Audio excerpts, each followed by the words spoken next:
Hello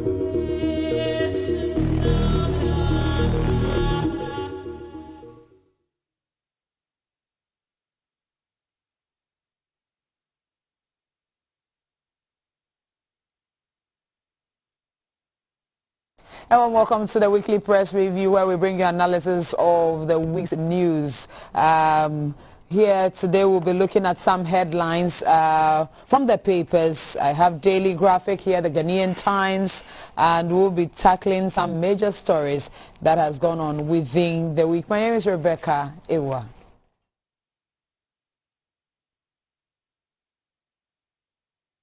So from the papers we have 1,000 Nigerian illegal immigrants repatriated. From the Daily Graphic, rains batter Accra roads. The minister deploys mobile maintenance unit to fix problems. And we have Green Ghana Day also there. And Ghana records 5 cases of monkeypox that can be found in page 16 of the Daily Graphic. Now, the Ghanaian Times also reports of Ghana recording 5 monkeypox cases, and the Ghana Health Service urges public to take precautionary measures to avoid spread. And the president has also inaugurated 175 million cereal manufacturing plant in Tema, and that is in the Ghanaian Times. You can get the paper and read more about that. We have bushmeat is toxic.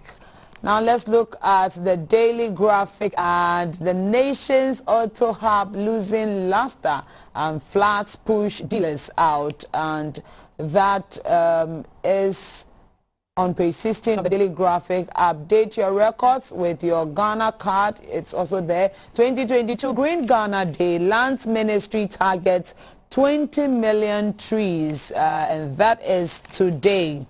Yes, and you can find that on page 16 of the Daily Graphic. And Insurance Awareness Month also relaunched.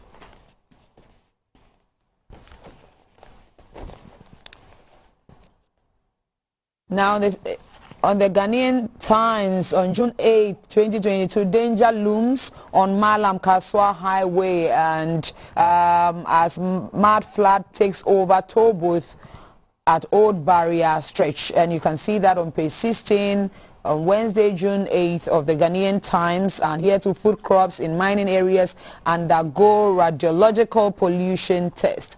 And it is on page 15 of the Ghanaian Times on June 8, 2022. Man killed, others injured in renewed communal clash in Boko. Shops, schools, hospitals also closed, and you can find that more on page 3 of the Ghanaian Times. That is dated June 8 this year.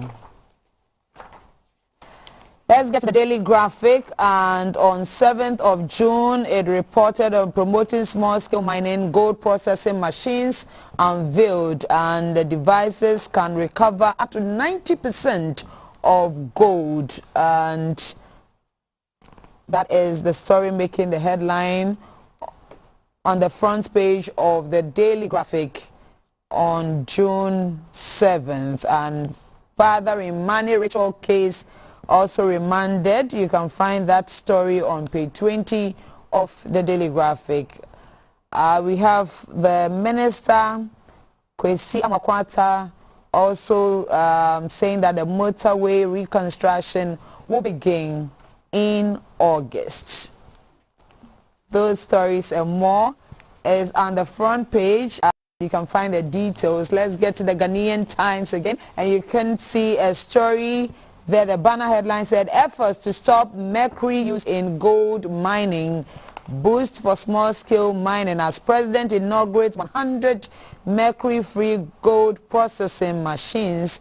And you can see the minister there together with the president, Kpodo, viewing some gold particles during a demonstration exercise when the event took place. And that story is on page 16 of the Ghanaian Times. And the Dr. Patrick Kumar-Boaje, the DG of the Ghana Health Service, says Ghana's COVID-19 cases increase after relaxing safety protocols. And that story is on page 19. And we have Mr. Awuah there saying that 9 banks have partnered government to roll out U-Start. And we have those stories and more in the Ghanaian Times. Now to the Daily Graphic. On the 6th of June, local textbooks printing begins, and 5 printers have confirmed action. And you can find that story on page 3 of the Daily Graphic. And public sector workers overpaid. That is one of the major stories within the week. The public sector workers are being overpaid according to the government statistician, and that popular story can also be read on page 16 on the Daily Graphic dated June 6, 2022. There you can find Green Ghana, the Lands Ministry designates seedling centers, and ECOWAS determined to sustain constitutional rule. That is by the President, Adomako Kpodo, and it's on page 16.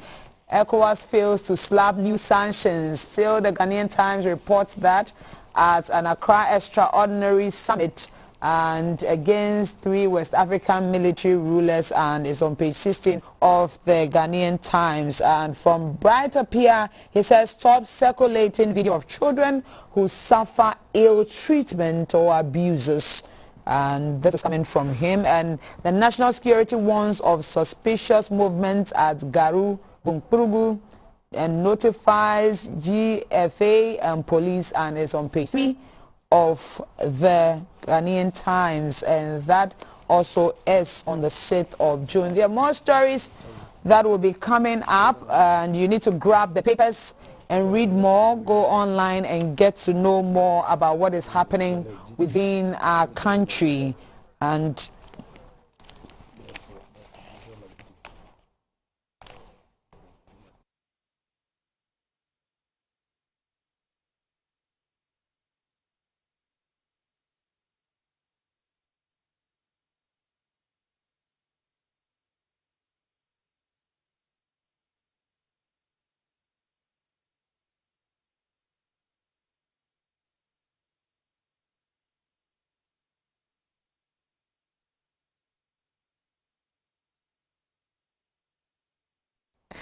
right, so those were the papers for the week and the headlines within the week. You can grab the papers yourself and get to know the details from the papers. But today on the program, we are looking at few topics here. We'll be taking a look at the Green Ghana project that is happening today. And we'll also take a look at the overpayment of public sector workers, 5 cases of monkeypox recorded in a country, and we'll look at Esgracia, and we know we'll also tackle the whole story surrounding Togbi Apede, also rejecting that Esgracia on the program today. This is the weekly press review, and with me to do this I have Honorable Benjamin Kpodo.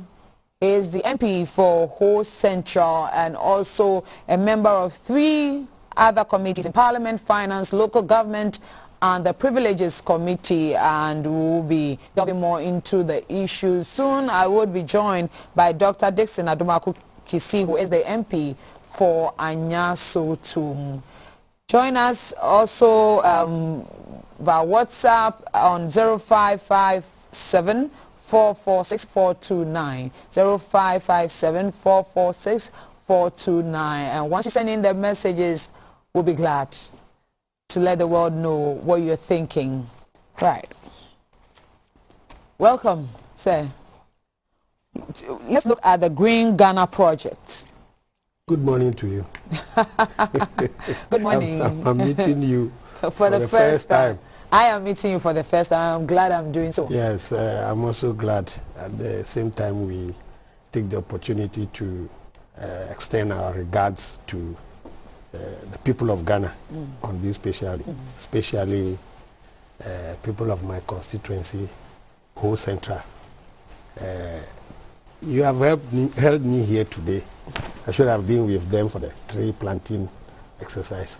But this is also a national duty which I have to respond to. I hope, however, that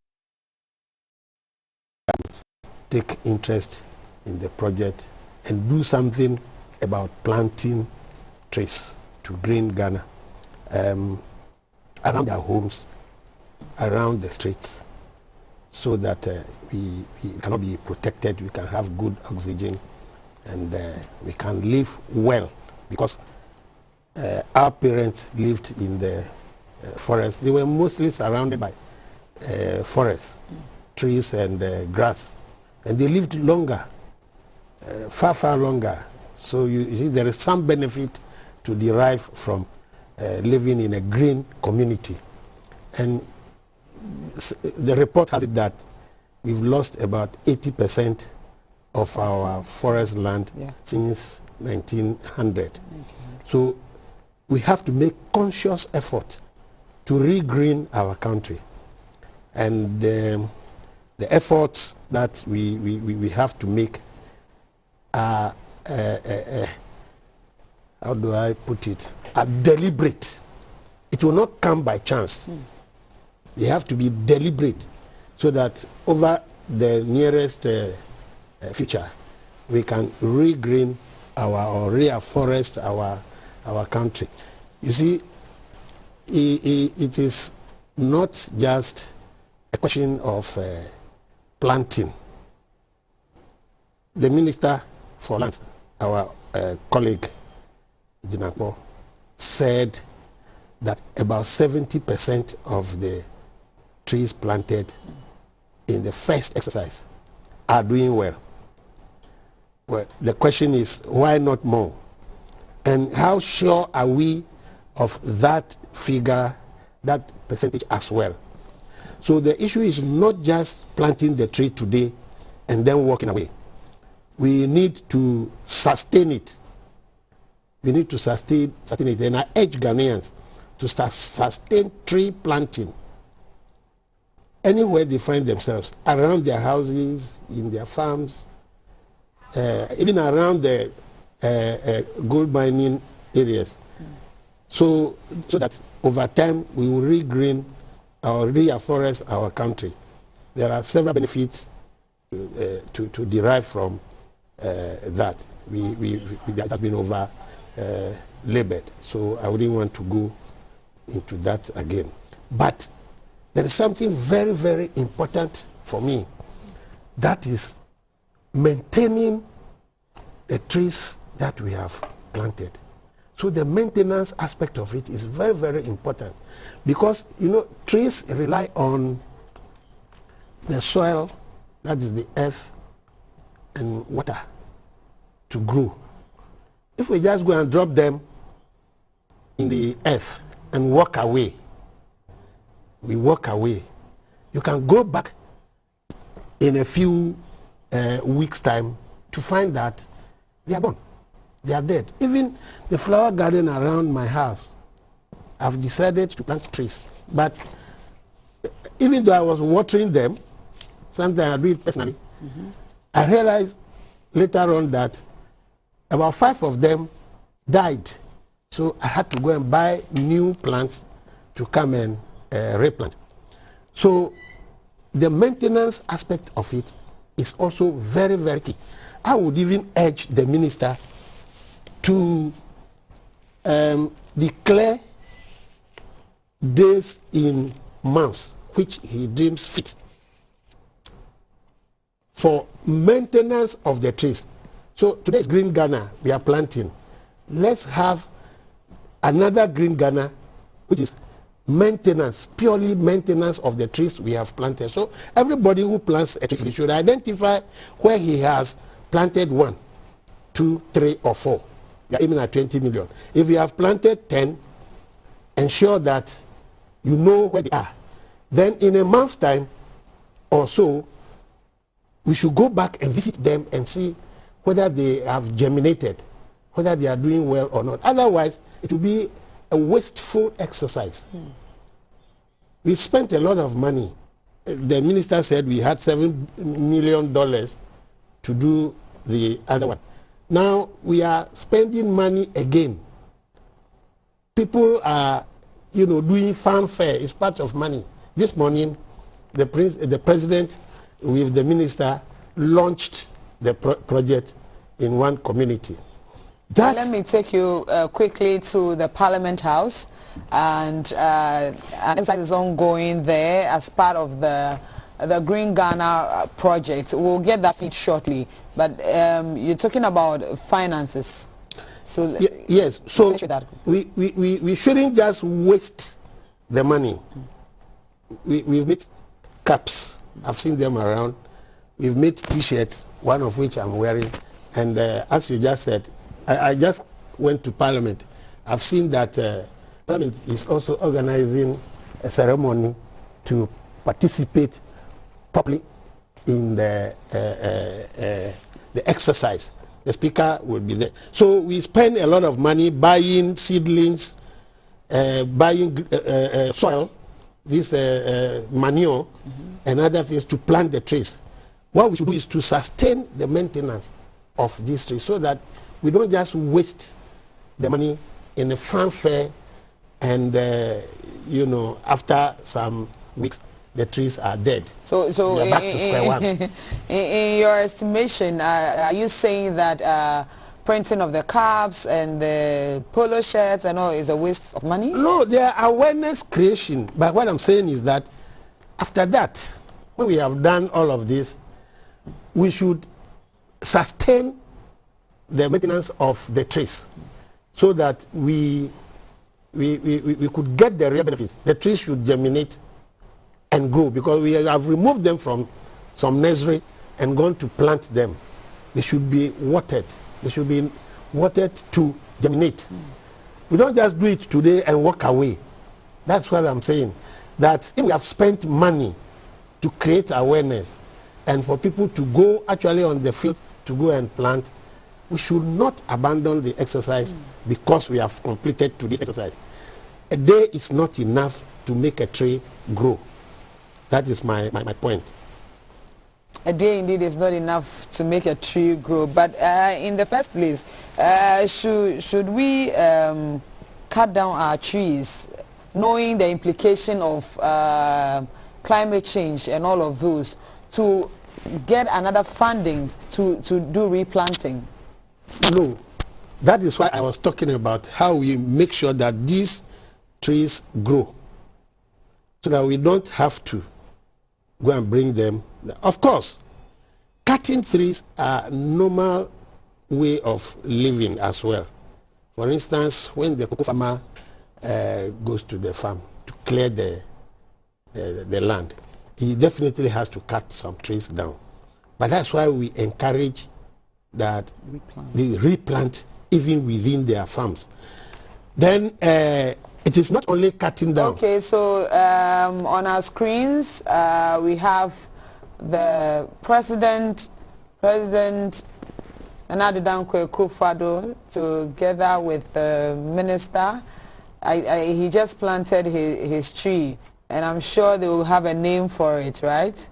As in previous times, and they will ensure it grows. And Honorable, as you're saying, it will be maintained. Yes. Yes, the sustenance is key. Yes. But you were on a point before we got that feed. Yes. You see, it is even more important for us to identify and sustain areas that we have grown trees. That is why we have forest reserves. So if we spend a lot of money, a lot of time to grow trees, and then later on we go and degrade them again, people taking the land where the trees have been planted over as their personal property to build houses there, and the forest gets degraded. What use then do we have going back to replant or reforest? Take the case of the Achimota forest. It's one of the best that has been sustained as a forest reserve for this country. Then all of a sudden, people go and they start selling them for private development under the guise of returning some portion to the families. Let's see what has been given back to the family. But what about all those people who have gone to buy plots over there? Are they also family members? That is the question. So we cannot spend efforts and money to plant or raise forests, only for them to be given to private people whom we all describe as selfish, to cut down the trees and build houses, taking away the forest from where we have kept them. If you go to even my constituency, we have some government land reserved over there. But in recent times, they have sold the places out. They have sold the land out, and people are beginning to build them. Where will the forest be? You see, we need to build houses, but we must identify where we have to go and put up our houses, not forest reserves. That exactly is what I'm driving at. Yes, that's what I'm driving at. That we should build the forest reserves, keep them as such, so that we can derive the benefits from the green situation that we want for our country. We shouldn't just be joking. Today we say green Ghana and tomorrow clear the forest. What is that? Are we serious then? No. So policymakers should target how to ensure that our forests are preserved for the benefit of Ghana. Without which, what happens? Well, if you have a desert, if you have ever gone to the upper portion of our continent, then you will see what a desert does. The desert has no benefit in terms of crop farming. And when the wind blows, it carries dust all across, so it affects your health. Now, trees protect houses when the wind blows, but if you don't have any trees around, you know, trees are very, very difficult to plant in the desert, but even there people are doing their best. If there is no tree which serves as wind breaks, houses' roofs will be just flying off whenever there is wind. It even encourages the wind to be faster, to have greater speed. I lived in Sokoto State before. Okay. I was in my house, no trees around, and then the wind started blowing.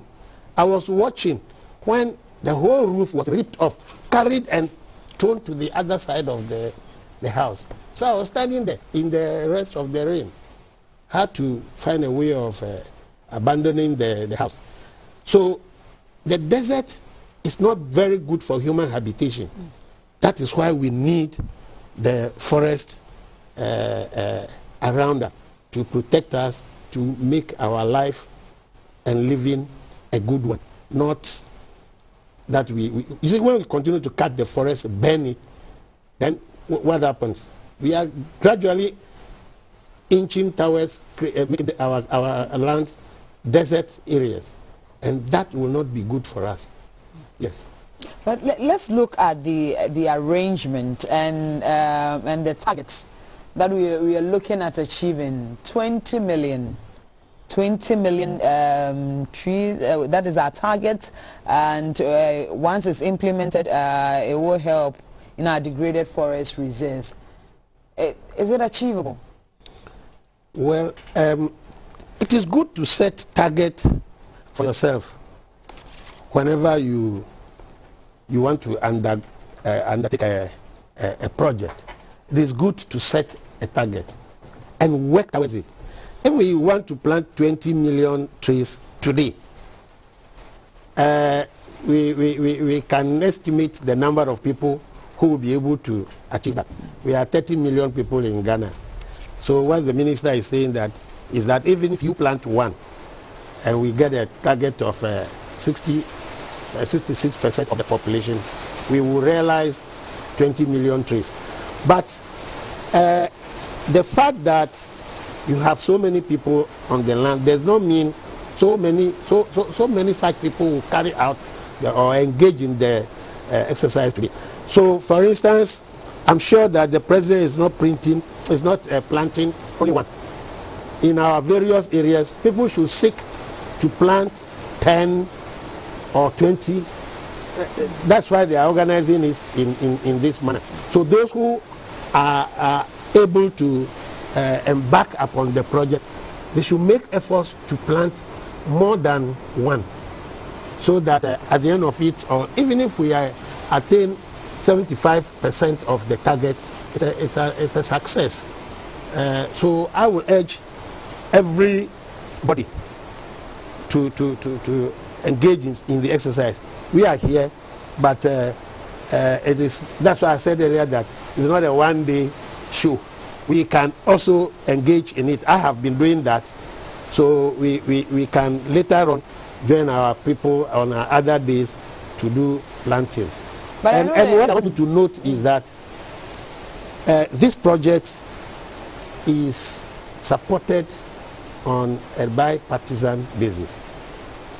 Both sides of the House in Parliament have given support to this project. That's why even today, Parliament is not sitting to enable members of Parliament to lead the efforts in their constituencies or wherever they could reach between yesterday and today before the exercise commences.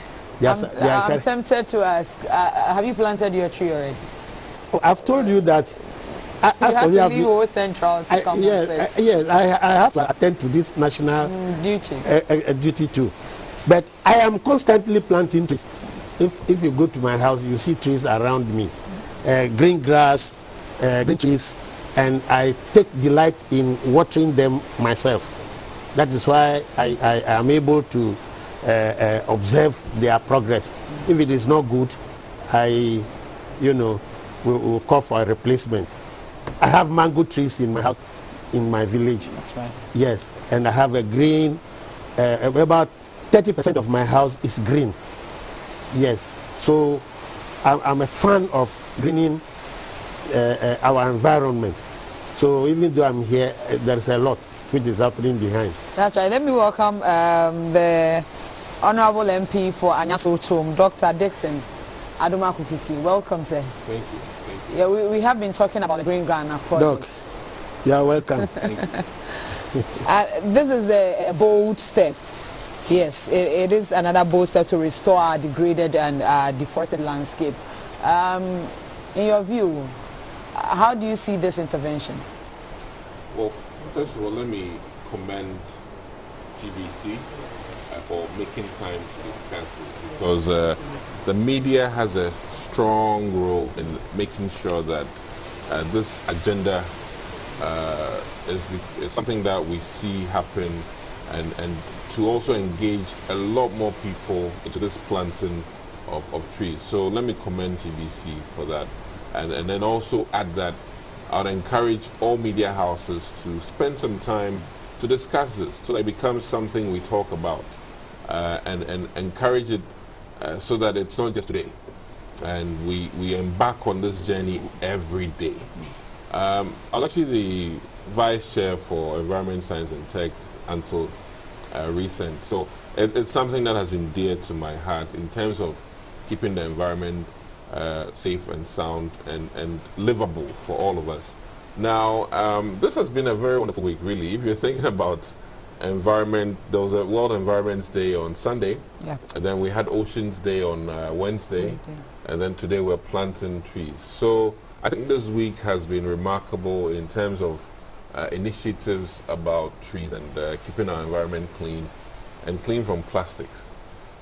So today's event, I saw Minister talk at the Awuah Sutherland Park, and we thank God that happened before the rains upon us. And I managed to plant my tree momentarily after the minister's closing remarks.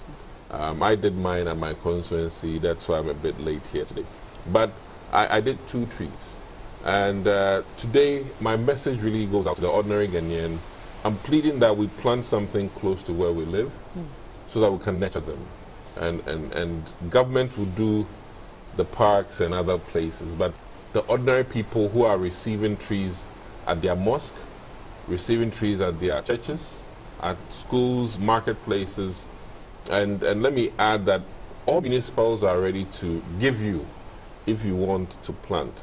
So you can go to your local municipal or district and they'll be very ready through the offices of NADMO to supply you with trees. In case you're an environment group or an environment club or even a Keep Fit club and you feel like this weekend that's what you'd love to embark on, please call on your assemblyman or woman and they would help you get a tree. Now, speaking of deforestation, one of the devastating things is the erosion that happens and the loss of minerals in the soil through the lack of what we call canopies, which are produced by lots of trees. And I really think that Ghana should come to terms with one key thing. Out of all of this, climate change is real. I mean, people want hard sciences, but it is real. Why do I say that? The volume of water we are receiving, the number of hours it rains for, and the number of days it rains for are all increasing. And we better be careful to assume that global change isn't real. And then more importantly, we are vulnerable. Unfortunately so, because our drains are not working, our roads are not working, and it makes Ghana vulnerable. And we need to be bold, admit that we're vulnerable, and then make a strong case so that our drain infrastructure and road networks are catered for. So I really would, I think it's nice that we're talking about this, planting trees, and need I add that from a medical standpoint, we the human beings are producing carbon dioxide, and in exchange for good quality air, the trees are giving us the good air we need, which is oxygen. So we cannot sustain our lives if we don't sustain the lives of trees. And as they say, when the last tree dies, the last man dies. Yes. And when the last man dies, the trees will go on. The trees do not need us. We need the trees. And that should be our mantra. We ought to come to terms with the fact that our lives depend on them, not the reverse. Not the reverse. And the good book, which a lot of us read, the good Bible, is quite clear that trees came before us. And they are our seniors on this planet. And one of the themes of this year, after 50 years of World Environment Day, we are saying that we have one Earth to live on. Of all the planets, of all the galaxies, all the many things, there's one Earth to live on. And we better be good custodians of this land.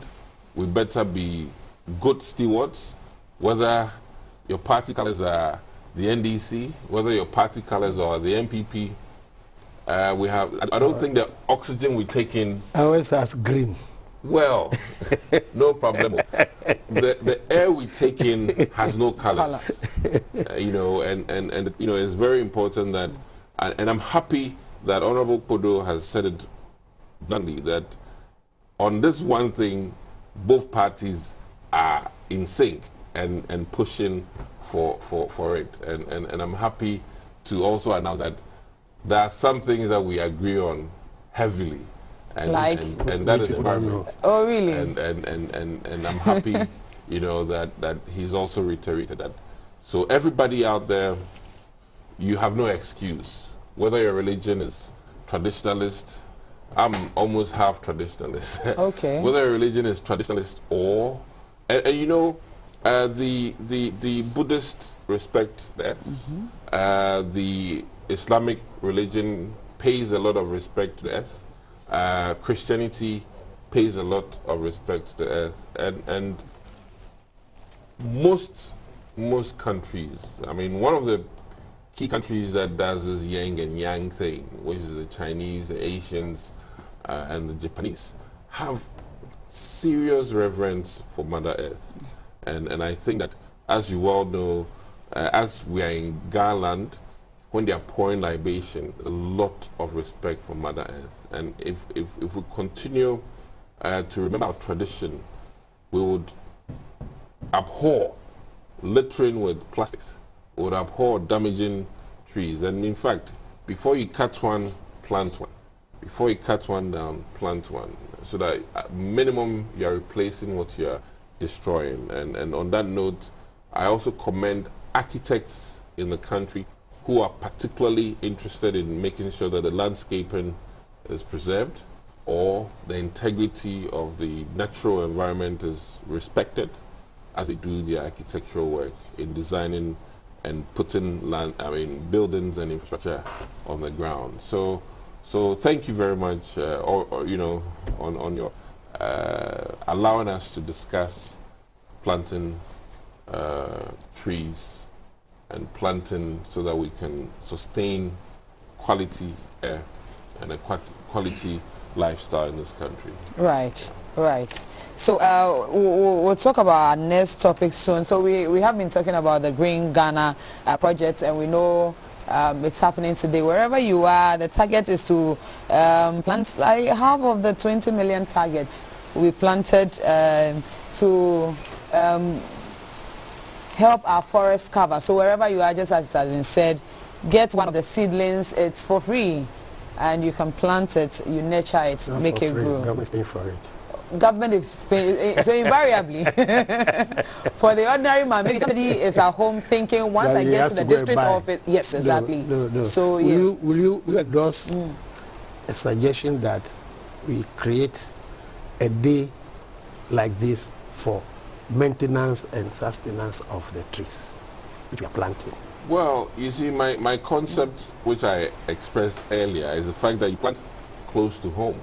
And if you plant close to home, I'm assuming that you can nurture, nurture where you're planting. Beyond that, the NADMOs and the other agencies handling tree planting, we are lucky we'll have some rains for the next foreseeable months. Beyond that, I think that the appropriate thing is that the culture in our governmental institutions with regards to parks and gardens has to be revived. I think that in fairness, our parks and garden has not been resourced very well. I've been to other places, and when you talk of parks and gardens, it's well armed, well resourced, and that will take us to a whole different topic. That's right. But I really think that per our Ghanaian culture and tradition, plant close to home, nurture it. I think that's the most simple thing to do, so that you and I will even put some children in charge of it to make sure that when you see Kwekubi, you ask Kwekubi, did you water the plant today? And that also, helps in terms of training the next generation. You see, the reason why I am insisting on that proposal is that we could equally do same for planting the trees. When I meet you, I ask you, have you planted a tree? When I meet him, have you watered the tree? But we are hyping the awareness today. Correct. So I want to see the minister organize a similar high-profile program for nurturing what we are planting today. Otherwise, after some time, by the time you go to Anyasu, those that you've planted today will just wither away. That is why I think that there should be a conscious effort also towards maintenance and sustainability. Agreed. Yes, that's my point.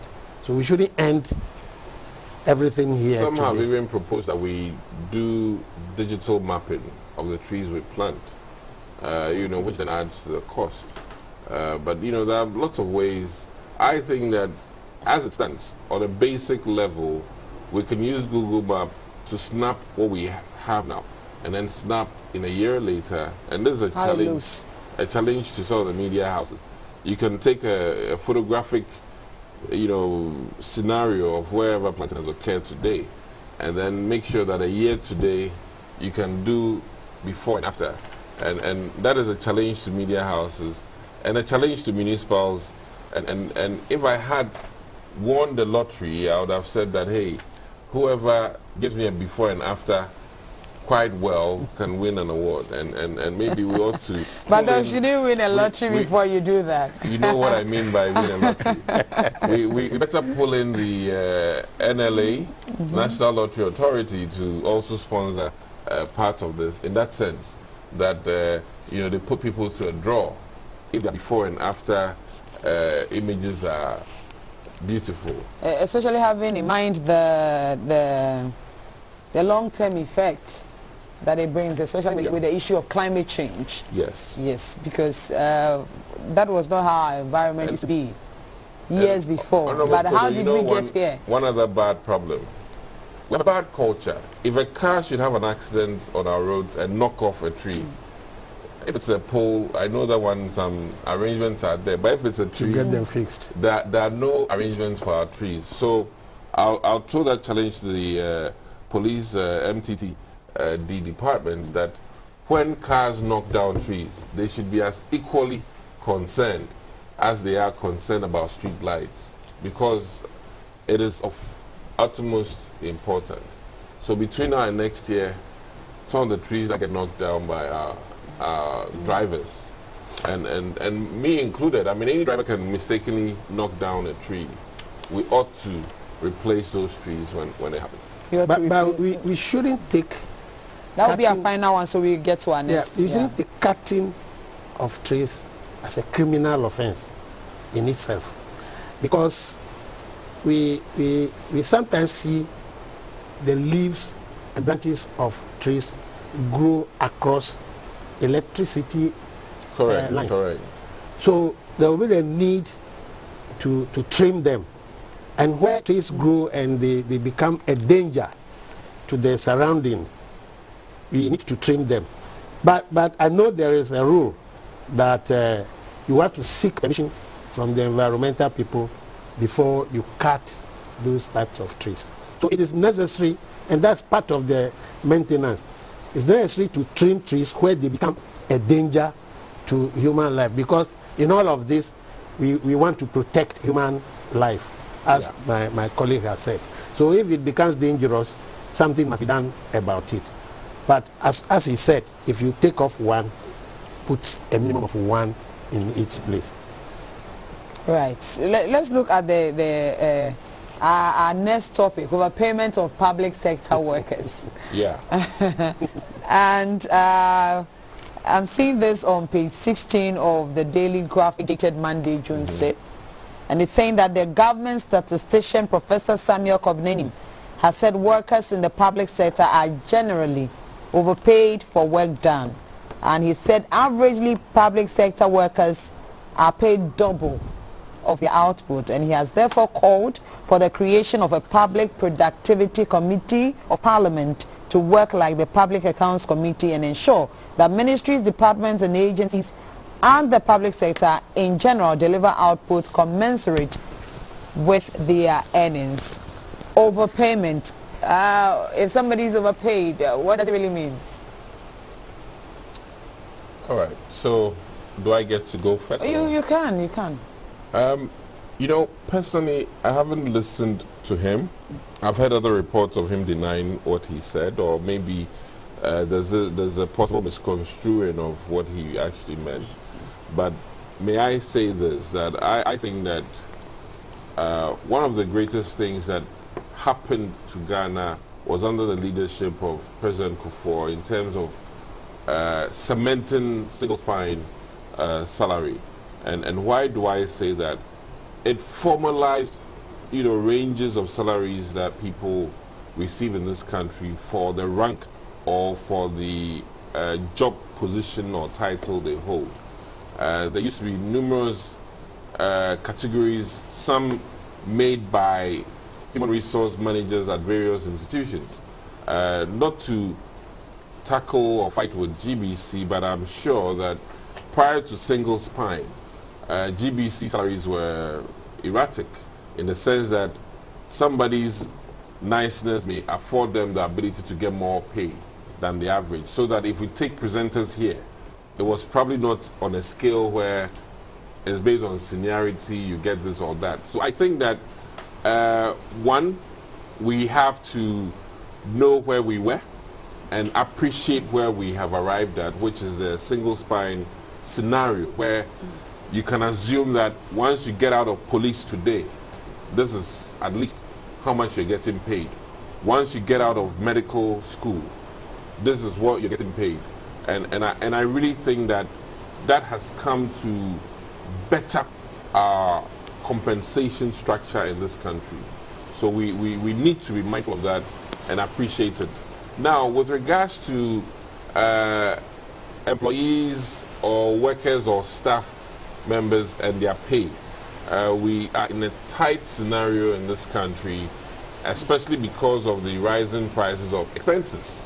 And your disposable income, the disposable income, as an economist will tell you, is after you've gotten your money and taken out government share and taken out, let's say, your savings towards retirement, what you have left to spend has shrunk because of the increasing cost of water to drink, increasing cost of our bills.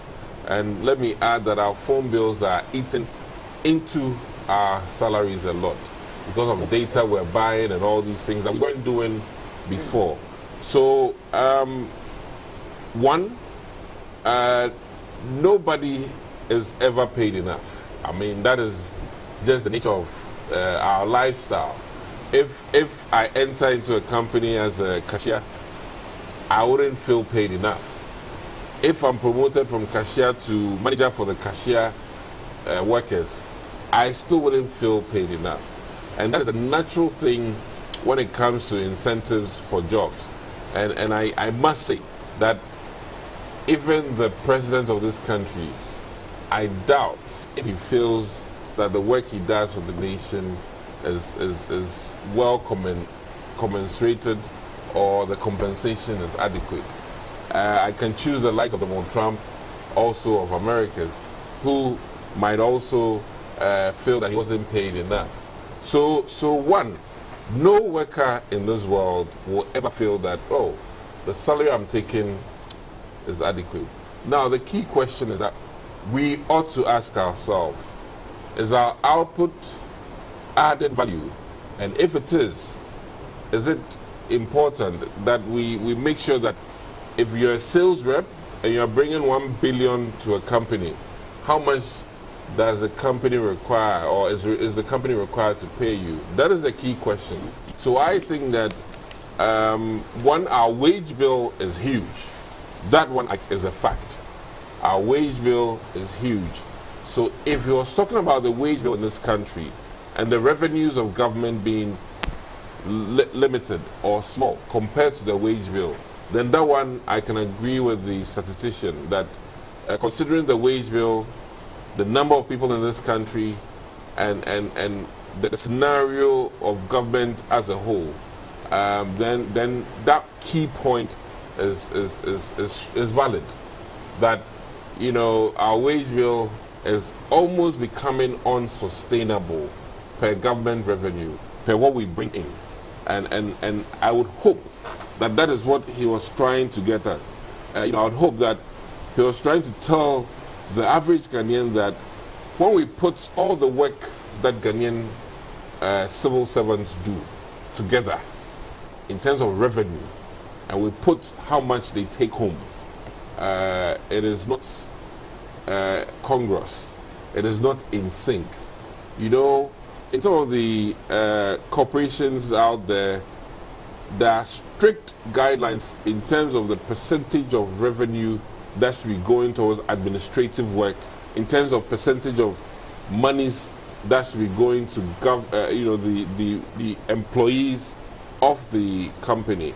And I think that when you look at our current situation, in truthfulness, and this is apolitical, the wage bill and the revenues are lopsided. The revenues are down, the wages raging on strong and trying to take on a fat bit of the pie. So I would hope that is what our statistician was trying to get at, that Ghanaians, or as a nation, we ought to be very minded and careful about the trend we are on. where more and more government, sector workers' wages or governmental institution wages are surpassing what comes into the government chest. And you know why? I'll do a follow-up quickly, but with respect to the statement by the government statistician, he was actually on a sister station and has said that contrary to the widespread narrative in the public domain, he was on the breakfast show. He said that contrary to the widespread narrative in the public domain, he has not asserted that public sector workers in the country are overpaid. According to the economics professor, the statement which has been attributed to him are false and misconstrued and therefore should be dismissed. He said this on Tuesday and stated that in his earlier comments, he only sought to initiate a healthy debate about the interplay between productivity in the public sector and how that impacts the country's overall gross domestic product. The bottom line is that I never said public sector workers are overpaid. No, I didn't say that public sector workers are being overpaid. I introduced the conversation on productivity. I did it in the context of 4 other variables. What are those? So I think is beautiful. Perhaps I can get those here from the papers. What I was saying is exactly what because I had heard that his intention was not to say that government workers are overpaid, but I think I side with him. I support largely what he's saying, that we need to be mindful of the fact that the wage bill is getting a bit out of control compared to what we bring in. And productivity is literally revenues. Productivity. But you also admit that with inflation in mind, with the high cost of living, just as you have admitted, and again, public sector workers' salaries have been stagnant for years. Obviously, and with the introduction of the single spine salary structure, it's equal pay for a job of equal value.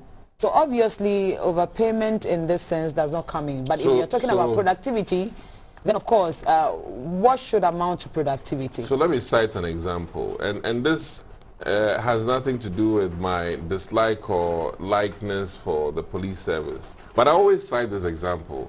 Listen, all the itty-bit monies they take on the roadside, if it was going to government coffers, government would have then had, that productivity or that revenue increment, which then can almost offset the number of policemen on the field. And I say this with the greatest respect for the police service, but I'm just using them as an example.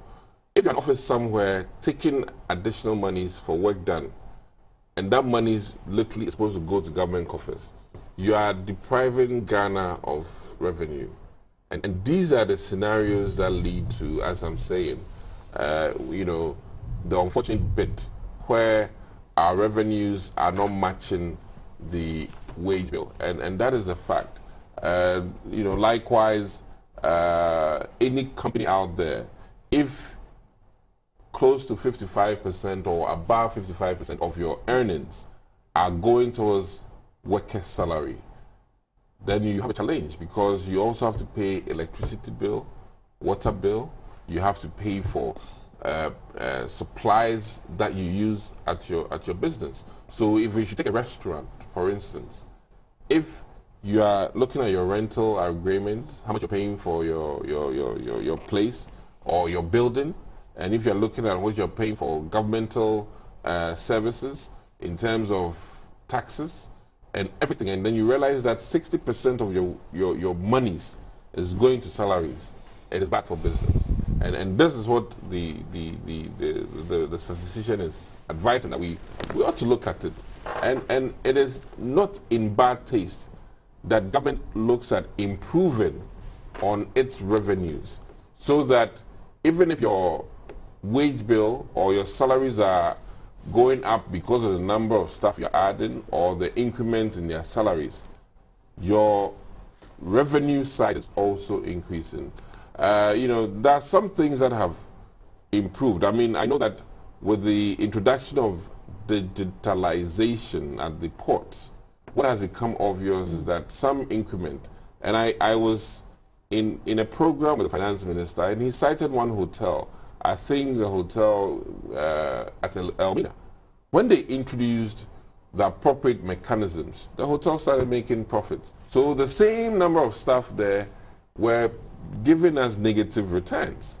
And once they introduced the appropriate mechanisms at the Elmina Hotel, revenues started going up, which then shows that under the same scenario, same staff members, surprisingly, technology has made productivity very vivid, very clear to us. And wherever we are as directors of companies, whether for government or private, we ought to look at ways in which we can improve on revenue and as such, simply improve on productivity. And once we do that, I think that we will be in a better shape as a nation. And DVLA is one example. DVLA was a no, area, no place to go and have your license and your car registration processed in due time.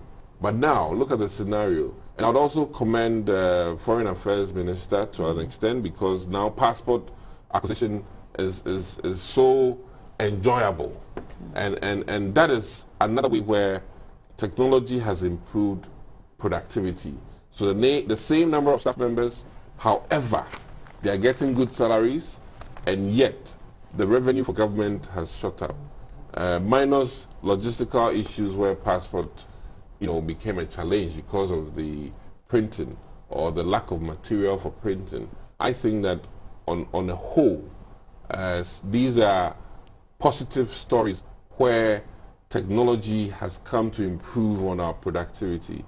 So GBC, I think you recently acquired things from Japan to support your work, and I must tell you that your viewership has increased. I know for a fact, because now your picture quality has improved and it has made all of us more prettier, handsome, and beautiful. And I really think that these are some of the steps that we need to take as a nation in consonance with what the professor has advised us.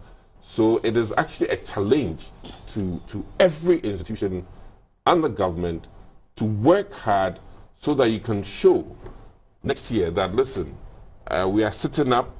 We used to have 60% of our earnings going towards salary. But now, once we did this and that, now it is reduced to 45%, and revenue has also gone up. And that is a better story, and that will be a testament that we can share with the president that we've made some monumental changes. And this will also help us in the international market, because as a nation, you don't want your wage bill to be increasing at the expense of revenue and at the expense of productivity. And it is as easy and as simple for everybody to understand. If your wage bill goes too high, you will have to cut off some. You would have to cut some off. Now, the other thing is, I would beg, there's another bit. Some people skew their wage bill, and that is the other troublesome thing. From an economic standpoint, your CEO's monies can skew all the wages at GBC. So you might have a CEO, nothing against your CEO, whose wage bill alone is a huge chunk. You might be all taking major salaries, but your CEO's monies might make it, or you go to Tema Oil Refinery or any of these governmental institutions where the CEOs, forgive me, for the work they do, are paid commensurate with the work they do. So the negotiations they handle bring about monumental changes to the institution. Right, let me bring you in there. Yeah. my whole central friend, Kpodo, we are situating this whole conversation within productivity. Within productivity. Yes. And when we talk about productivity, productivity comes with it motivation. Yes. How do we even motivate public sector workers to bring in that revenue that government requires? Let me quickly react to the comments made by my colleague as he please do. made his contribution. First of all, the tips that the police people take on the road are not sanctioned by government. So it's an illegal activity. Well, it can be illegal.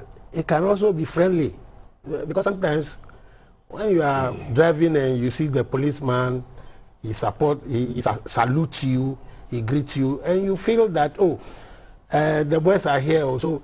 Take 2 CDs. You can do it out of your own. The boys are in Dubai. We don't give them tips.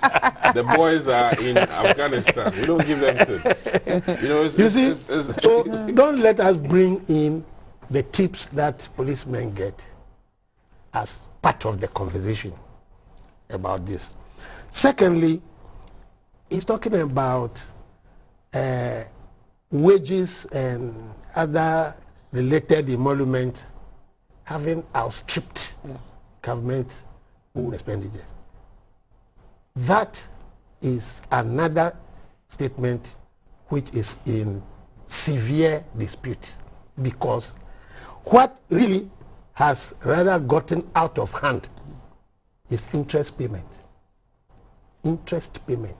It used to be the case where wages and other emoluments, we call them compensation to public sector workers, used to be ahead, used to be the single largest item in the national budget. But as we are here now, the single largest is interest payment on our loans. But the loans were used to pay for some of these. No. Loans were not used to pay salaries. The loans were not used to pay salaries. You see, the loans which we have on our books now, the Euro bond, the other borrowings, when you bring them together and you want to do debt servicing, our interest payments are so high, they outstrip any other set of expenditures. They far outstrip them. So the problem we have rather is an outrageous payment of interest to lenders, some of whom we can identify as our own people who have colluded with foreigners to lend money to Ghana. Unsubstantiated, but please don't say it's unsubstantiated. I can give you specific examples, very specific examples about loans that we have teamed up with foreigners to give to the country, and we are all enjoying the interest. Take the $2 billion loan that we took from Frank Templeton from the US. He is a partner to our Minister for Finance. So what are you telling me? Some of these the interest payments is a partner, because Frank Templeton is dead. So are you talking about the company? Yes. You see, so interest payments have rather outstripped payment of wages. Now let's come back to the professor. The professor delivered his inaugural lecture. Yes, professorial lecture at UCC, and he made statements. I have heard him live. You know, he talked about emoluments not being commensurate with output of our public sector workers. And you see, this has made public sector workers angry. They are angry. If you listen to the comment made by Clocksack, Nat, Nagrat, they are all evidence of the fact that they were not happy or they did not accept what the professor suggested. Now, other people, like Professor Jampo and co, who made comments, they were questioning the basis of the data that he used, because he said we had an average wage of over 3,000, whilst productivity was about 1,000. So the gap was high. So what is the data used? What is the numerator? What is the denominator? Before you get those averages. Now, it's been suggested that, as my colleague has just noted, we have this SIGA, State Interest and Governance, what is the other A for? Government enterprises like GPHA, DVLA, NLA, and GBC itself.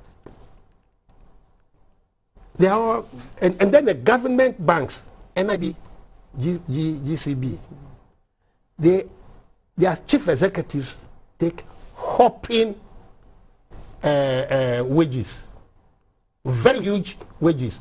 In fact, you can find in one of these companies, one of these enterprises, the CEO is earning about 40,000 Ghana cedis per month, whilst the lowest paid worker may be earning 1,000.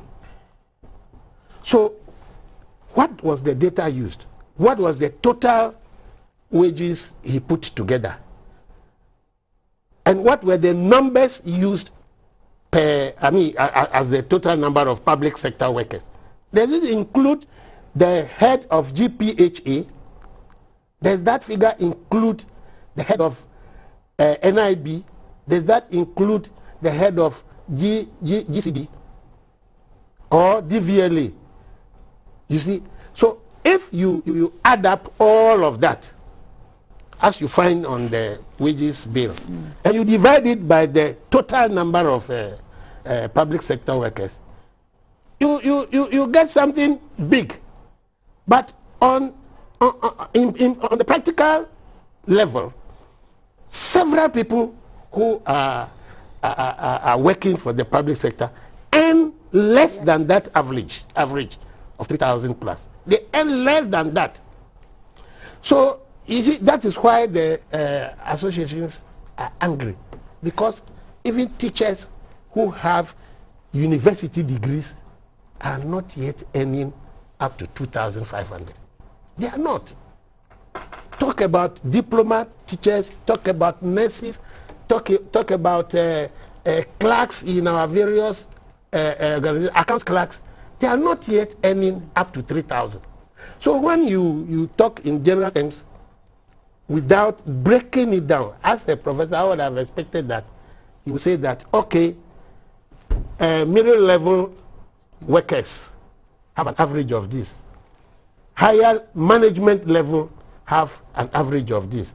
Then the lower, that's the junior staff, they also have an average level. Maybe he has not done that research, but I will recommend to him that he should proceed from here to do that and see what is the average pay for the lower or the lowest level workers. What is the average for the middle level? What is the average for the top level? And how many people are there in each of these categories before he measures their productivities and then comes out. That is the work of the professor who is a researcher. You see, there was an attempt to see how we could, across the public sector, get fair wages for everybody. The work should be commensurate with your pay. That was why Professor Mills established the Fair Wages Commission, Fair Wages and Salaries Commission. And when I was in the public service, I was an active participant in its deliberations. We tried to, match wages with the productivity, the risk that is involved in your work, what you do on a daily basis. Then we tried to fix amount. At that time, you will see that the police were very happy because they saw their work as so risky that that component in determining their wage went up. So please, people were very happy at the time that this thing was started. So what happened? This thing did not continue. In fact, regarding lecturers, around the same time, we did a survey around the West African region and found out that a lecturer serving in comparative positions across the region would take $2,080 something US dollars per month. So the lecturer's salary was pegged at that rate.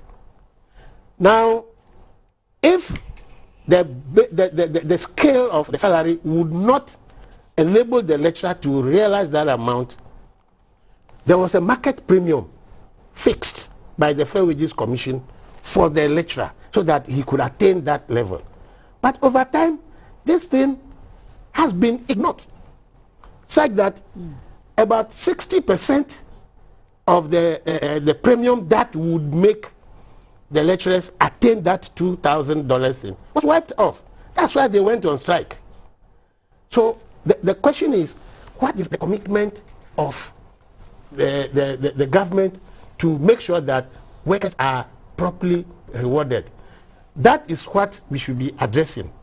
And this blanket statement that public sector workers are getting more than they are working for is not correct. It's not good for our nation. It's not good for public discourse. You see, he made reference to the cost of living. Yes, workers have to pay light bills. They have to buy fuel for their vehicles if they have. Otherwise, they have to pay for trotro. And these prices keep increasing.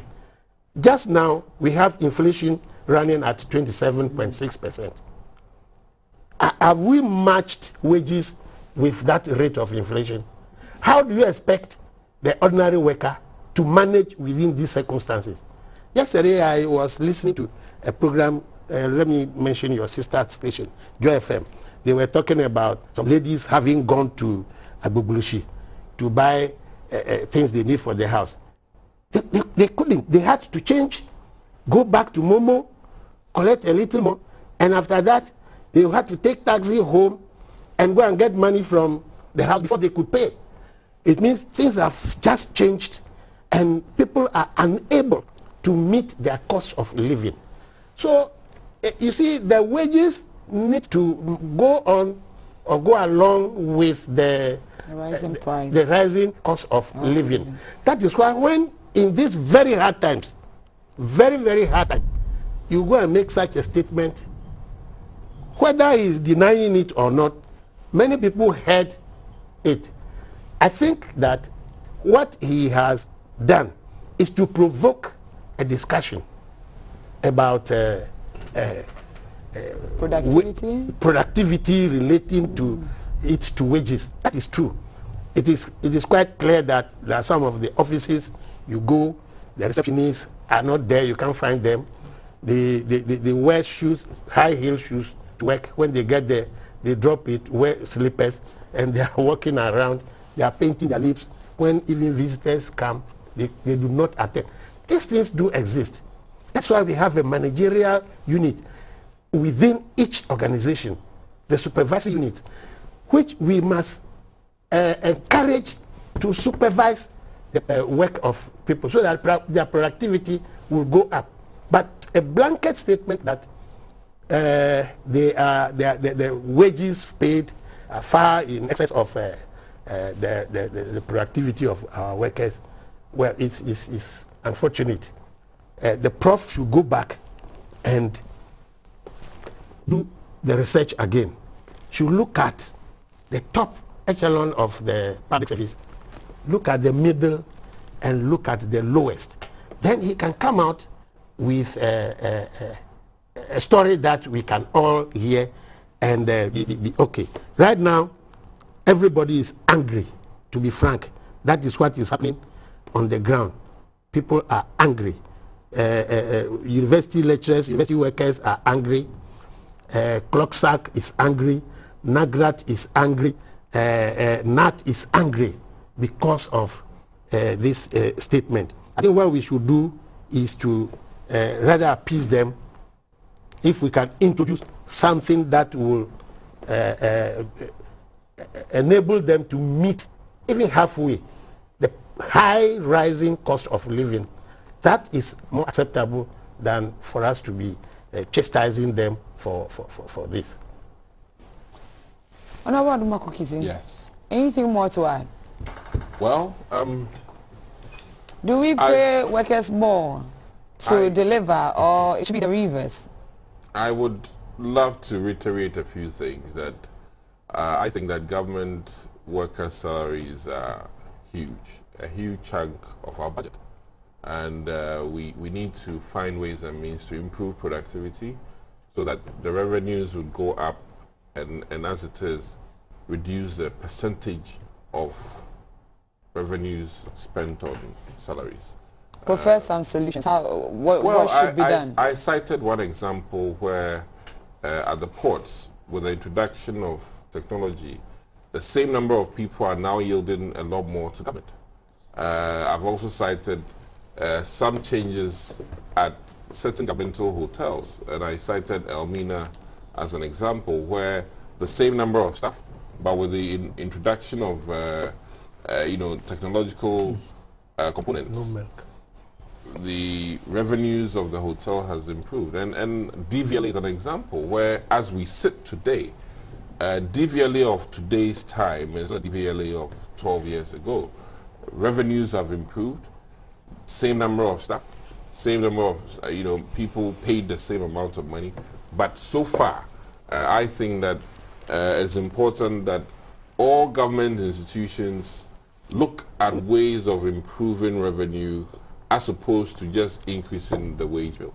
It doesn't help us as a nation. And when every governmental institution, let me cite the example of Kolebu. If revenues of Kolebu Teaching Hospital is improved such that workers are paid much better, our nurses wouldn't be leaving the country. Our nurses and doctors won't leave the country. You understand? And then things will be almost commensurate. After surgery, the amount of revenue they're supposed to get, they get. I mean, I cited an example just 2 days ago.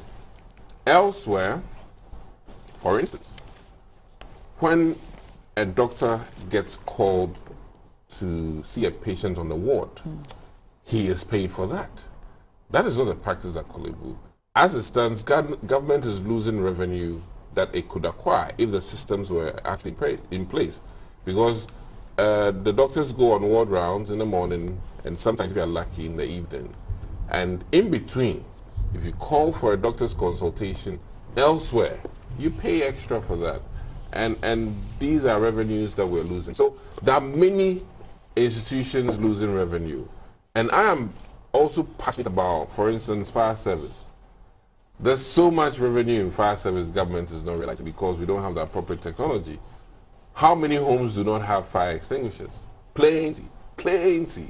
And yet we sit on this gold mine where fire service in Ghana is strictly a jatofi yenko duno. We should change the thinking. We should be on a preventative, revenue-making fire service whereby every home, whether it is a single-bedroom, self-contained, whatever, should be required to have a fire extinguisher, which then would in turn create jobs for the average person. And then there should be fire officers who would go around and check, ensuring that the renter or the landlord has made sure that every home in that enclave has a fire extinguisher. And these are revenue making transactions. Every restaurant in this country, if every restaurant in this country even has a fire extinguisher, we would have created jobs and revenue for government institution. A fine institution like the fire service would have gone up. And this is the productivity that the professor is talking about. As we sit here, fire service men are lounging in their, what have you, with this fine weather. By now, a lot of them are basically, you know, eyes closed. Don't say that. You don't know. They are the office duties, the administrative I'm duties. just saying. I'm talking about productivity here, and don't get me wrong. You know, this productivity we're talking about, and I really think that as a nation, there are many institutions that need retooling so that they can up their game, generate more money, and fire service will not be with these number of tracks we have. We have limited number of tracks per the population we have in this country. And I really think that these are some of the things that, you know, are in line with what the professor was saying, that productivity as opposed to wages. You know, we're very excited. People come worry you for job. Once they get the job, the next thing you know, oh, I have a church service to go to. I have all-night prayers to go to. And these are also eaten into our productivity. And that is a whole different topic. For another day. For another day. I mean, mid-Wednesday, and then government workers and other workers will take time off and go to church. I have nothing against church going, but I really think that these are the things that are costing us as a nation in terms of productivity.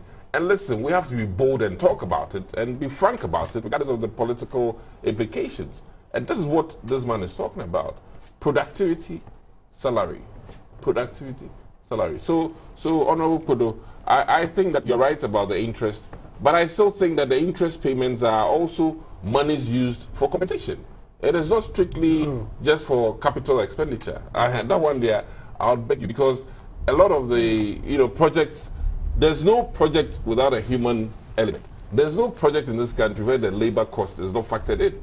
So every loan agreement we've had, even the bridges that are, you know, brick and mortar, there's a labor cost in there. So if you tell me that the interest payments are strictly for capital expenditure, I'll beg to differ. I think you have a quick reaction then. We talk about other. Here, we are talking about public sector workers. Who are the public sector workers? They are the civil and local government service workers. They are the nurses and the doctors in our health facilities. No, but Works and Housing has yes. Works and Housing, they are all public sector workers. Exactly. Yes, and you want to note how our public sector workers paid. They don't take money as salaries from where they work. You know, all public sector wages are paid by the controller and accountant general. Correct. And before you get employed, there is a determined wage for you before you enter into a civil service organization or a public or whatever it is. Your wage is determined before you enter. Now, it is not the revenue you generate in the performance of your duties in that place. Let's take DVLA. Let's take NLA. Passport office. Passport office. It is not the revenue you generate that they use to pay you. Oh my God, the revenue goes yes, it goes into the consolidated fund. To Controller General, but the difference is that you cannot say that in passport office I've generated 2 billion and therefore it should be distributed over us. Your pay slip will still be issued by the controller because the public sector wages have been determined before you even got in. So let's drop the idea that. But when you do it is individual institutions. Wait. You bear in mind the wage bill for that institution. Honorable. Yeah. It is right, as you have said, that every worker should do his best to produce whatever he is supposed to do. GRA, SNIT, all of them, they should work hard. You understand the point? But the issue is that your pay is not related to what revenue you generate in your organization. No, it is not. It is the one determined by the Fair Wages Commission, which has been given to the organization to apply. So you have salary level high 15, you have low 15, you have 16L, 16 high, and so on and so forth. That is what you have been employed to take. So that is what will be put into the system at the Controller and Accountant General's Department before they turn out your pay for the month. So it has nothing to do with that. Yes, we should encourage our people. There are maybe other means, such as end-of-year bonuses and all that, which if the organization seeks permission from the Ministry of Finance, it can pay to its workers. That is good enough. But again, the Fair Wages Commission started a project, which is the single spine salary. But I can tell you now on authority that the single spine salary has not cut across the public service. And that is why a group... Still a great start. Oh, this thing started some 10 years ago. Some 10 years ago, in 2011. It still improved. 2011, that is when this thing started. Now we are in 2022. So we are even questioning how far with the Fair Wages and Salaries Commission. How far have they gone? Do we need a change? Do we need any modification? Because they started it, they are implementing it strictly at the public and civil service organizations. But GRA is not under single spine. The Ghana Revenue Authority has their own salary structure, which is not part of the single spine salary. It's not. If you like. But the police service is. The police service, yes. That's why I'm saying that the Fair Wages Commission sat down and determined what a policeman as a constable or a sergeant should get. So it is in their document, which we are working with, but not someone who is a clerk at local government service. No matter what he does, his salary is tied to what other 10L or 10 high, 11 or 12. That's what happens. So we should encourage our workers through other small motivational means to increase their productivity. But they are not paid from the revenues they generate in their... That is why sometimes, I must agree with you, that is why sometimes they do petty thieving. They take... Yes. Is that petty thievery? Yes. They do it. They take paper from the office. When you send them to market to collect revenue, they put some in their pocket. Anyway, we'll end that conversation. So, but we need to motivate our workers to work hard, and we should look at their pay.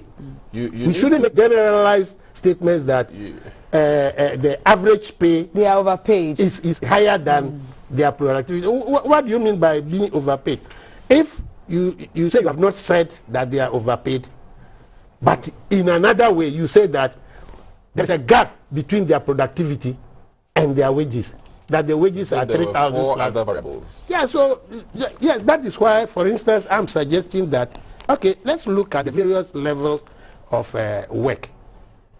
Am I a junior staff? Am I a management staff? Or am I a direct staff? So these are the things we should look at. All right, we are on the weekly press review, and so far we've been looking at the Green Ghana project of a payment of public sector workers. We'll go for a quick breather. When we come back, we're looking at Ghana recording 5 cases of monkeypox, and we know there's a surge in COVID cases as well. And we'll come back to talk about the issue about ex-gratia. And I know many people would want to contribute to that. Just be with us. We'll be back shortly.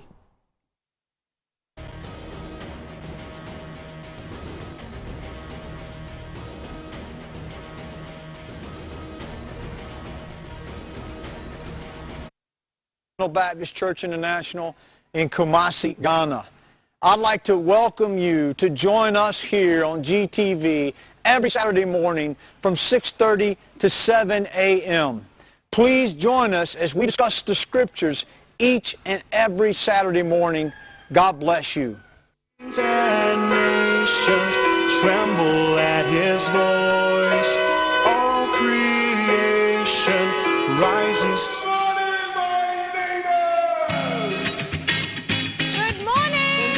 Good morning. It's a good morning, and we serve you breakfast. Not just any breakfast. Sizzling healthy. And there's much more on offer on GTV Breakfast. So what's your pleasure? At that time of the morning. Want to have buffet-style complimentary breakfast? On-site restaurant. Or room service? We've got you covered. From Monday to Friday at 6 a.m. With a trusted team. So never skip breakfast. On GTV Breakfast.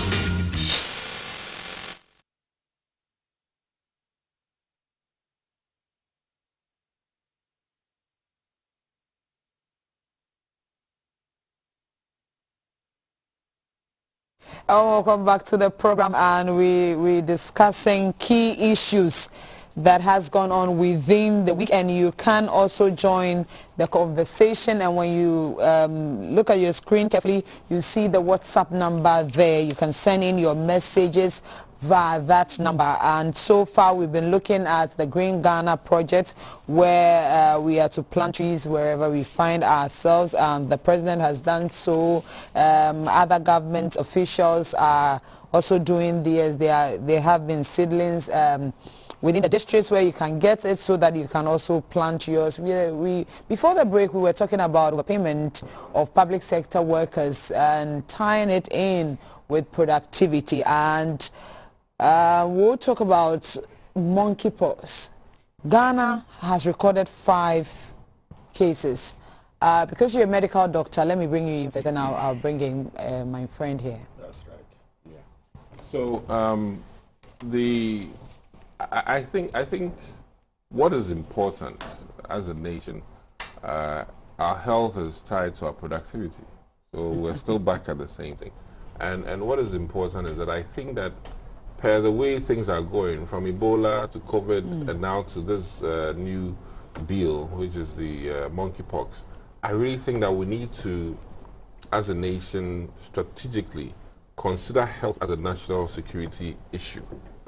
And I really say that because of, with the greatest respect, that tiny particle COVID has taken over 1 million lives in the Americas, even considering all the various facilities they have for health. And in Africa, more specifically in Ghana, we were just fortunate through some unforeseen circumstances and the, astute nature of our president to be forgiven, or to be, lucky with the ravages of COVID. And I think that our health should now be part of our national security agenda, because if we're not careful, who knows what next disease might be coming. And if it is more deadly than COVID, it can destabilize our nation. And I really think that every person in this country now ought to be very mindful about the importance of health. And I like that mantra, health first. And if we don't put health first, we will be taken by surprise. Now, the beautiful thing is that the measures we need to take as a nation for prevention of smallpox is similar to COVID.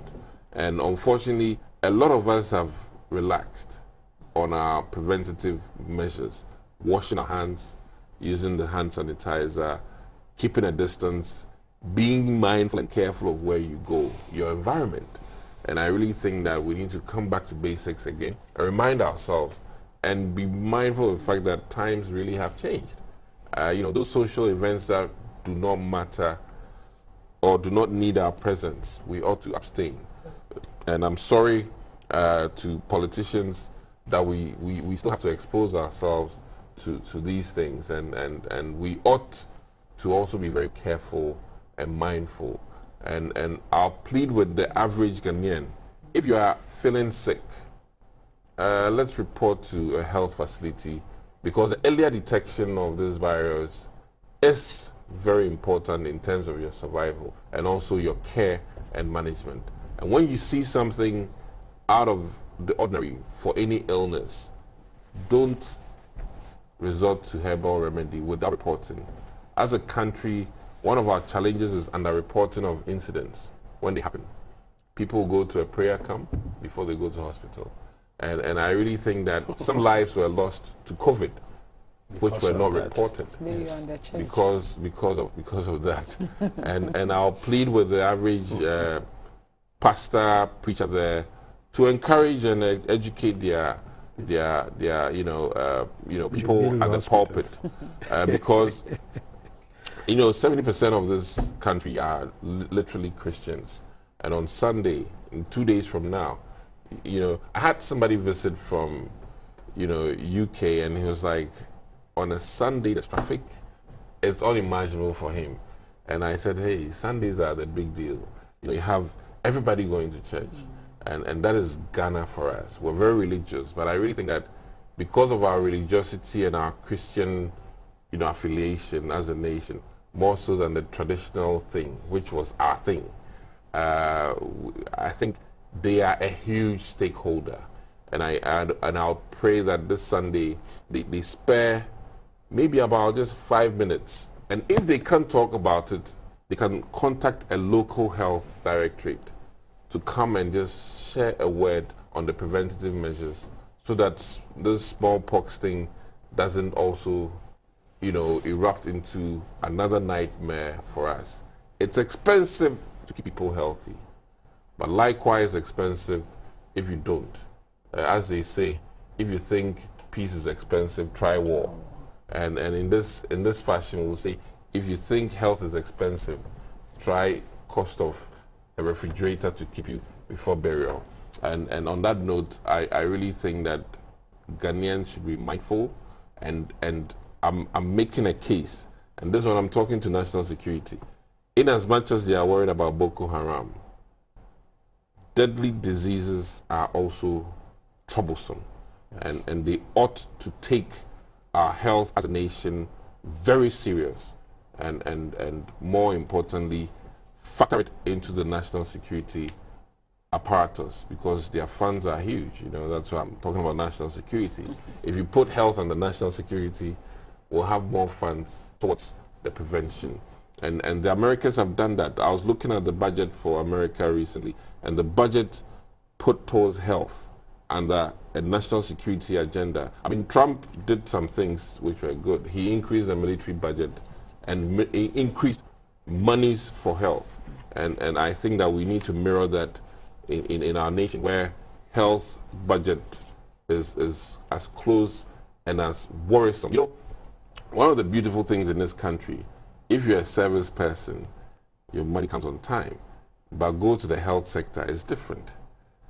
Nurses will cry, the monies are not in. Doctors will cry, our money's like I'm just saying. and I think that we need to look at that. In a pandemic era, there are people who are doing vaccination, and their monies have also been locked up a little bit. And I'm using this medium to say that if it is put at the forefront as a national security matter, then all of these service people doing vaccination, doing the front end work, will see their remunerations on time, so that they are motivated to do and do more. And that is my plea today, that it's not enough of lip service, enough of promises. We all have to work hard to make sure that our health as a nation is top priority, top notch, because I think health workers are ready to work, the Ghanaian people. And if they are not frustrated, they won't leave the country. And on that note, I'll also do the thing that we pledge largely, we take an oath to protect lives as health workers. And there's no better place to serve in this earth than your home country. So I'll plead with health workers who are considering exit. We can make Ghana as great as wherever you want to go, if you just do your possible best in your one corner. So thank you very much for yes. I'll come back to you to find out what measures we can adopt to avert further such. Yes. So, but let me give Honorable Kpodo the opportunity to. I cannot but agree with my colleague that when it comes to health issues, we can even classify them as national security threats. So we should give it the necessary attention. I don't know the origin of monkeypox. It's been there. I saw something on the Internet. TV where there were blisters in the palm Rashes. of, yeah. I mean, yeah, you can say blisters. Yes. So Doc will know better.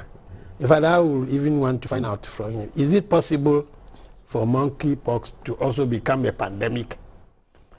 Can it become a pandemic? It is actually very well, very well. Yeah. What I have heard so far is that we should still restrain ourselves from shaking hands. Absolutely. Because you could pick it from there. Now, the question will be, what will be our preparedness? That is why I agree with him that we should take it as a national security risk. What is our preparedness? As it has just shown. You know, COVID started from 3 cases. Yeah.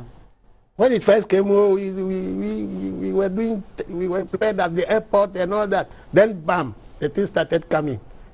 And taking lives. Taking lives. Very important lives. Yes. Some of our colleagues in Parliament also suffered from it. So, you see, you are showing it on the screen. So, the issue is, what is our preparedness to counter it? Yeah. Is it possible to become another pandemic which we are going to face? Please, the Ghana Health Service should start its work now. Public education and preventive measures. I listened to a program on another network. Yes, radio. Okay. Radio, and a health director was interviewed. He said that he was not worried about monkeypox. He was not worried. Yes, because they asked him, "Are you as worried about monkeypox as COVID?" He said he was not monkeypox. So I don't know whether. Answer. Yes, but that's the answer.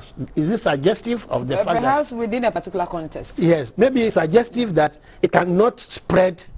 I think this was exactly what I saw. As wide. It cannot spread as fast and as wide as COVID. But if there is anything we can do, if it is transferable, then they should start the education right now and take all the necessary measures and then get prepared. Because even COVID, which we thought is gone, is said to be returning gradually. I don't know whether because we stopped wearing. But Doc, there is this perception that. So, Doc, yeah, you take it up. You are the medical people. I will defer to you. Precautionary measures. Yes. Just let's take the necessary measures that will not make it become another pandemic in our society. I think the Ghana Health Services, has made some public engagements. Sometimes we're not everywhere to watch it, but it's honorable. Well, Dr. Patrick Kumabwaje has had some interactions with Ministry of Information, and I really think that also locally, that's why I was saying that the churches should engage or try to engage the local health directorate. It's unfortunate that the health director will say that because there's no disease that we cannot be worried about. What is key is identifying the illness. What is key is reporting in time, and what is key is containment, and we need to contain this so that it doesn't, cross the 100 and then the 1,000, and then is there a cure? At the moment, I think we manage, but there's no one cure. You see, there is no cure. But there's this perception that it is something from the West to. That is a yes. no. Let me say this on your show. If it comes to virology, if it comes to the Western world, let me be very categorical in this, that, quote unquote, if they really wanted to wipe us out, there are so many ways to do that, and it wouldn't be necessarily through monkeypox. I mean, not necessarily that.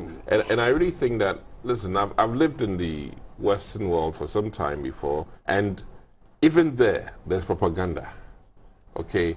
And sometimes, unfortunately, in our bit of the of this part of the world, when we hear propaganda, and it is coming from quote-unquote white people, we think it is the Holy Grail. But let's be mindful of the fact that even in the Americas, even in the UK, there's propaganda. You know, I've seen videos of products that people have made damning stories about because they don't like them. You know, even Nike we all wear in this country, Adidas, not to just to state a few ones. You may watch some videos and be so disgusted by the videos and to stop even using these products. And I really think that when we consume these things as a nation, we need to be mindful and guided by the fact that if you see 3 white men talking about something, it doesn't mean that it is a gospel truth. Okay. Because there are propagandists even in the Western world. Just as, you know, political parties in this country can do propaganda work. The same thing applies there. So I'll beg of them, you know, on WhatsApp, what is quote-unquote, or you both talking, we take it that, hey, it is the truth. Please be mindful. Seek counsel from people who are knowledgeable in that field. And I always say this, my one rule that keeps me alive, if I have carpentry needs, I go to a carpenter. If I have medical needs, I go to the hospital. You know, when I need visions and interpretation, I go to the church. And even in the church, there are those who handle dreams and there are those who handle healing. I better go to the healing if I need healing. You understand? So Ghanaians should be reminded by that when you have electrical needs, you go to the electrician. When you have carpentry needs, you go to the carpenter. Mason needs, you go to the mason.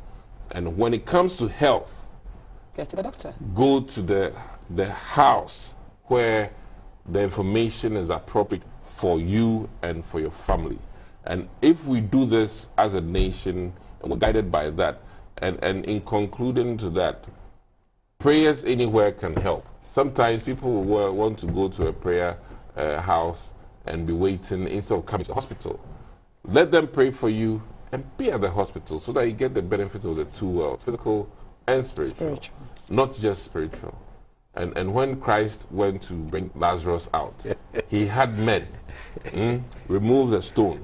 So there's a role for men in our world. Manpower and then spiritual powers can come together to make us better. So in all seriousness, this health issue should be put on the national security apparatus as a concern, and not just smallpox. I'm anticipating now that, considering the challenges we're having with our environment, climate change, COVID, Ebola, some new thing might be also coming up that we don't even know. And it is important that we take our health serious as a nation. It has crumpled Italy. It has crumpled America in terms of the economy. And in as much as Russia and Ukraine has come, I think the impact of COVID, as we now know, has been on the upper side than Russia and Ukraine. And we can only know if it's going to get worse as the days go by in terms of Russia and Ukraine. But as it stands now, I think hotel industries that were crumpled, airline industries that were crumpled,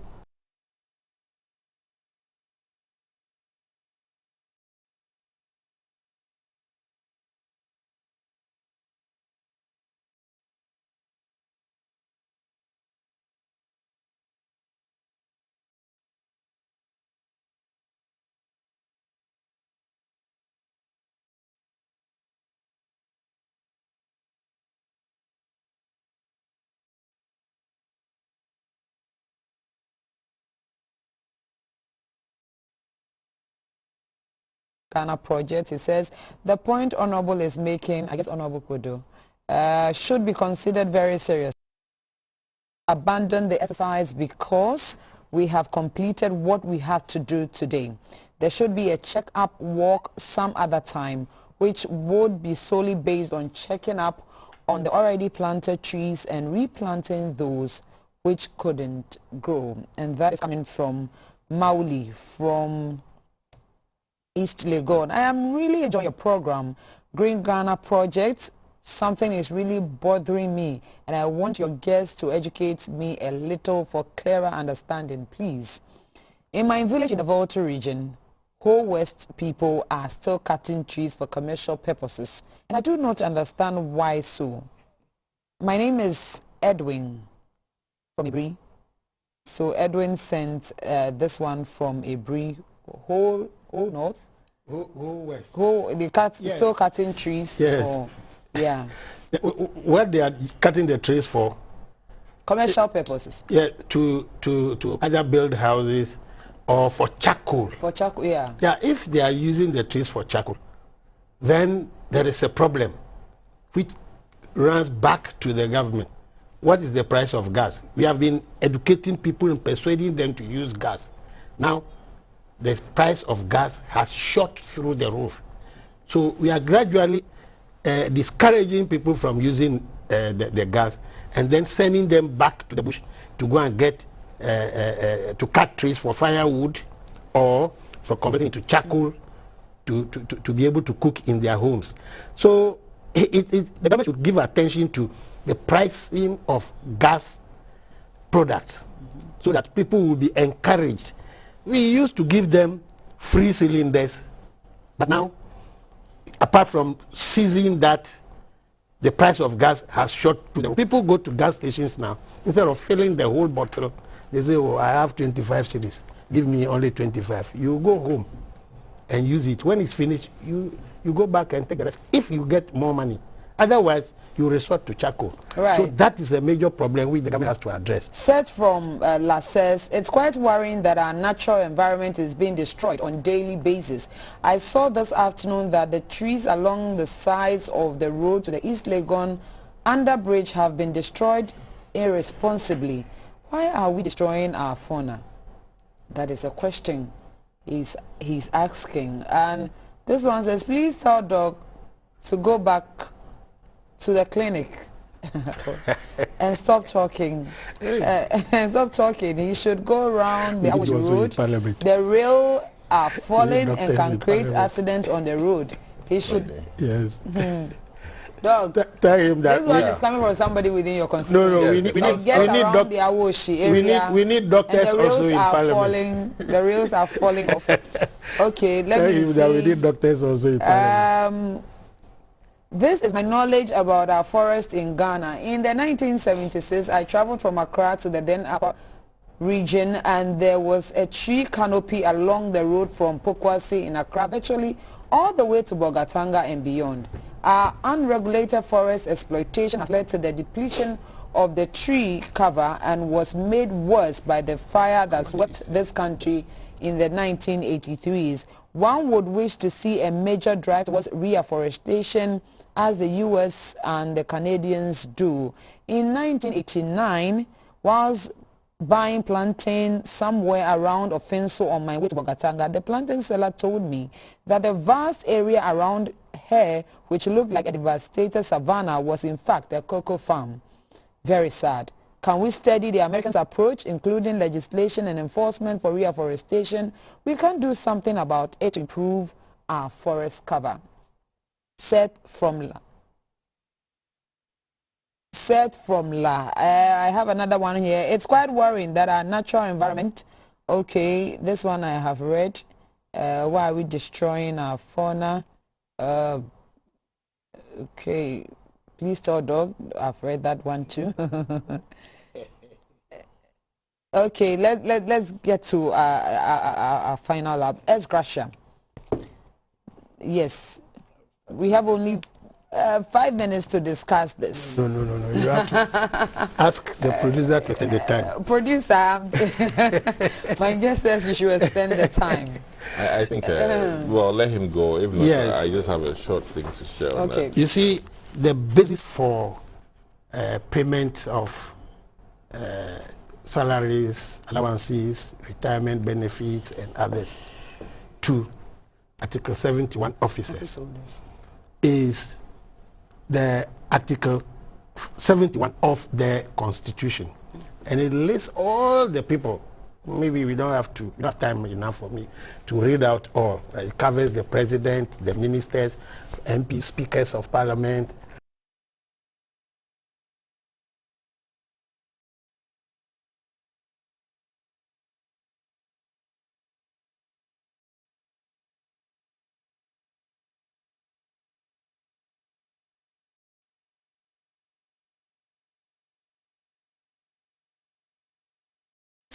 is such that whatever is paid to us eventually when we leave, you people describe.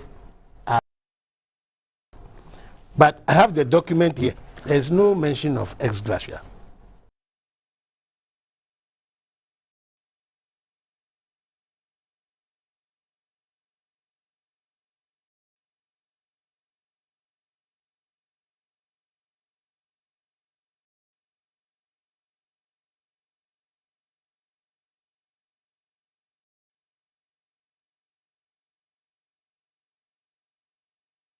When you become a Council of State member, you, for the whole period of the 4 years, it was not to be like that, but that's how it has been.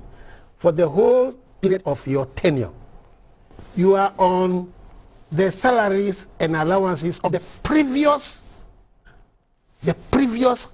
Council of State or the previous Parliament.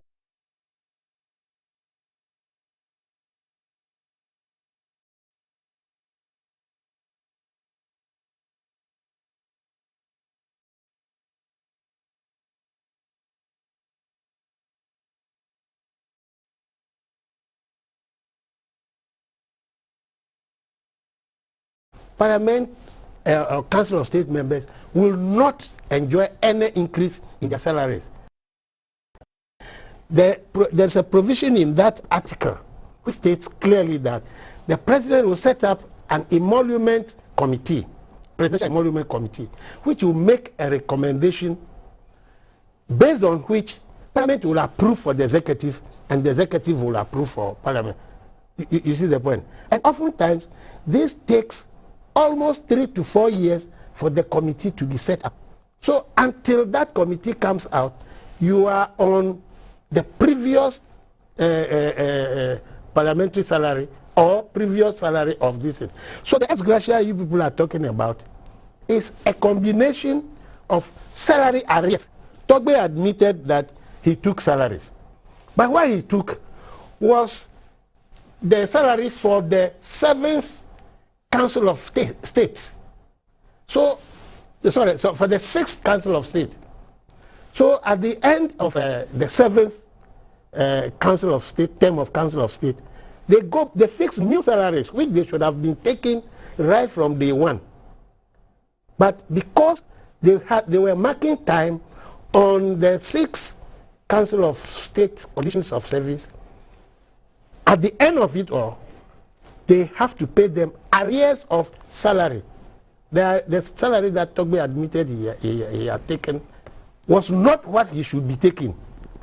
So when it is determined, they have to calculate year by year what arrears he had to take. So that is part of what you describe as ex gratia. The gratuity is determined by a number of months' salary for every year served. That is the award. You see the point? So there are two things. It's not just a straight a figure that, oh, after 4 years, Togbe was sitting down there and they paid 365,000 to his account. And if you listen to him carefully, even this morning while coming here, I heard him again. He talked about part-time work. He talked about salary. And he said the amount paid him had tax elements. And that was what prompted him to even inquire what was paid to him. We don't tax gratuity. Gratuity is not taxed. So what was taxed? Unfortunately, my time is up. That's why I asked you for extension. What was taxed was his salary arrears. You understand the point? So this is how things are worked out. Well, Togbe decided that he didn't want the gratuity and the arrears. Well, that is a personal decision for which we commend him. He has not committed any crime. And the attempt by Paul Adum Ochre to denigrate him is wrong. It's wrong. Yes, I think... You said you had a quick comment. Yes, I really think that benefits need to kick in when you start work. And that would also... But that is not the case. No, Honorable, hear me out. I understand the current status quo. And what I'm saying is that in the interest of all of us, it is almost important that we consider making sure that benefits kick in when you start working. And that way, your gratuity is going to be the only thing coming. And nobody will come and say that your salary arrears is part it's of part of your ex gratia. So that's why I'm saying that as it stands now, we need to push to an era where once you get sworn in, you are getting, let me say, the 8th parliament salary, not the 7th parliament salary. Exactly. And that is a challenge. I raised this matter on the floor, and the majority leader promised that he was going to get the president to set up the committee. On other programs, we'll delve more into this because you should have the public outcry, yes, is a huge, yes, and oftentimes ex-gratia issues, yes, goes and come back. And misunderstood. Well, we'll need you to explain to us what exactly it is, because most of the public feel it's too huge an amount to go to.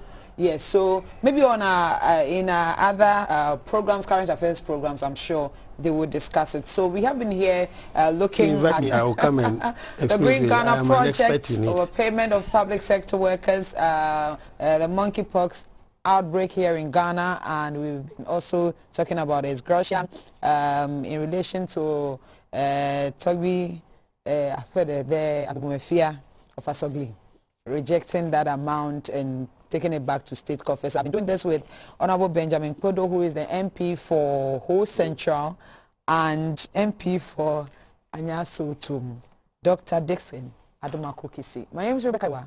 Let's meet again. Hello, Becky.